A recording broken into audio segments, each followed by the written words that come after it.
yang menggelegar. Yang mulia, jawab sang ahli nujum. Kita menunjukkan bahwa Paduka pasti akan menjadi penguasa alam semesta. Hore, hore!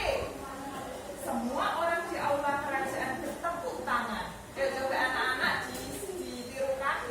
Hore, hore! 1, 2, 3. Hore, hore, hore! Ahli nujum membuka mulutnya untuk mengatakan sesuatu, tetapi tidak jadi. Melihat keraguan ahli nujum, Maharaja berkata, katakan apa yang kau pikirkan. Jangan takut. Ahli nujum menjawab, Yang mulia, di negeri kita ada seekor burung emas yang menakjubkan. Jika Paduka bisa menangkapnya, tak akan ada yang bisa menghalangi Paduka untuk menjadi penguasa alam semesta. Maka Maharaja pun bersabda, burung emas ini harus kumiliki. Tangkap burung emas sekarang juga. Pengumuman pun dibuat dan disebarluaskan. Siapa saja yang berhasil menangkap burung emas akan dianugerahi hadiah oleh Maharaja Raja Baru, penguasa kerajaan Swarnadwipa.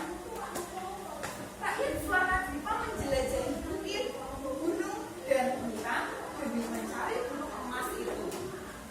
Ahli nujum kerajaan kemudian meramalkan bahwa burung tersebut hidup di puncak bukit Nilgiri. Maharaja pun berangkat ke sana membawa pasukannya. Sementara itu, dari bawah istana, putri kerajaan Swarnadwipa mengamati pasukan yang bergerak pergi.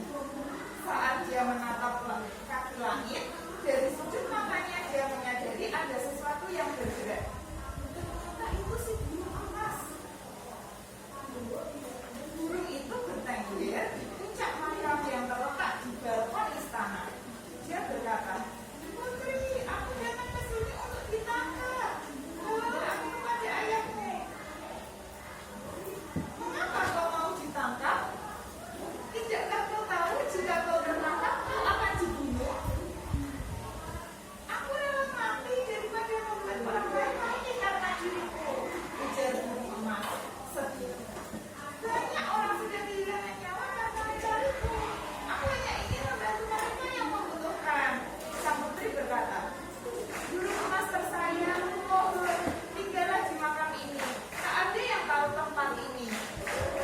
Kau bisa pergi kemana pun kau ingin.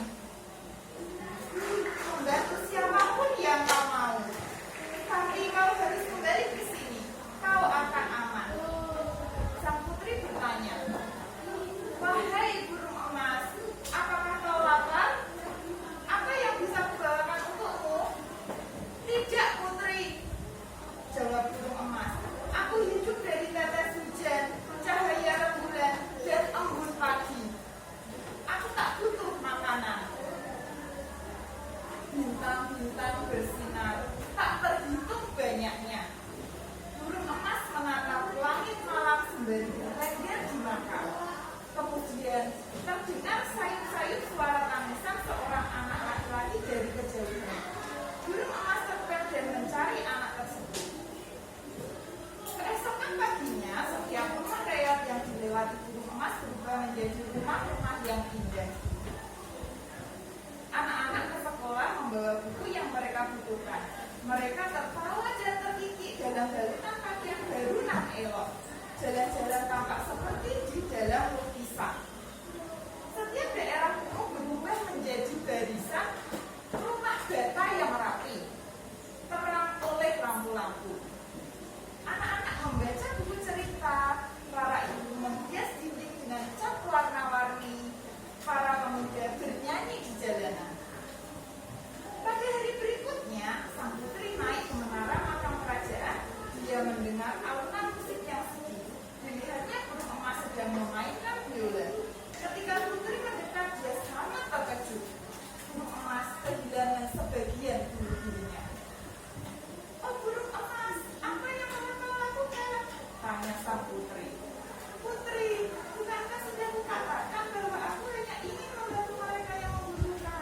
jawab burung emas. Putri menatap mata burung emas dan tersenyum. Kemudian dia memandang keluar jendela. Maka kemanapun putri menatap, dia melihat kasih sayang dan cinta di antara rakyatnya. Putri berkata kepada burung emas, "Wahai burung emas, kau benar-benar telah membantu rakyat Suwarna Kemuka." Namun burung emas berucap sedih, "Tidak Putri, masih banyak yang miskin dan menderita." Burung emas kemudian berkata dengan sungguh-sungguh, "Putri, maukah kau melakukan sesuatu untukku sebelum aku mati?" Sang putri menangis. "Tidak, tidak. Mengapa kau berkata begitu? Kau pasti lelah. Beristirahatlah. Aku akan menemuimu lagi besok." Burung emas berkata, "Putri, aku belum menyebutkan permintaanku kepadamu." Putri terlalu sedih membayangkan kematian burung emas. Dia pun berkata, "Besok saja. Sekarang beristirahatlah, burung emas. Hari sudah malam. Kita bertemu lagi besok." Sementara itu, Maharaja bergerak kembali ke istana dari bukitnya tinggi dan menyatakan bahwa misinya gagal. Begitu memasuki kota, dia terkesiap. Daerah yang tadinya kumuh ini berubah menjadi rumah-rumah cantik. Jalan lebar dan wajah-wajah bahagia. "Siapa yang melakukan perubahan ini pada negeriku?" gumamnya heran. Maharaja Raja Bahadur mengumpulkan seluruh rakyat di alun-alun kota. Ribuan orang datang ke sana. Maharaja berkata, "Rakyatku tercinta, sudahkah kalian menemukan burung emas? Adakah yang sudah menangkapnya?" Rakyat menjawab serentak, "Belum, Yang Mulia." Salah seorang unjuk bicara, "Yang Mulia, kami belum melihat burung-burung emas, tapi kami sudah menerima hadiah darinya. Burung-burung emas yang dia sebarkan telah memenuhi hidup kami dengan kebahagiaan dan keamanan." Raja berteriak marah, "Berani sekali kalian! Kalian adalah rakyat negeri ini. Jadi semua yang kalian terima dari burung itu adalah milik raja kalian." Saat kembali ke kerajaan, raja bertitah, "Ahli nujum, katakan di mana burung emas itu sekarang?" Ketika ahli nujum berusaha meramalkan keberadaan burung emas, Dayang sang putri berlari ke kediaman para permaisuri. Dia segera memberitahukan yang didengarkan kepada putri. Putri pun bergegas menuju makam kerajaan untuk memperingatkan burung emas.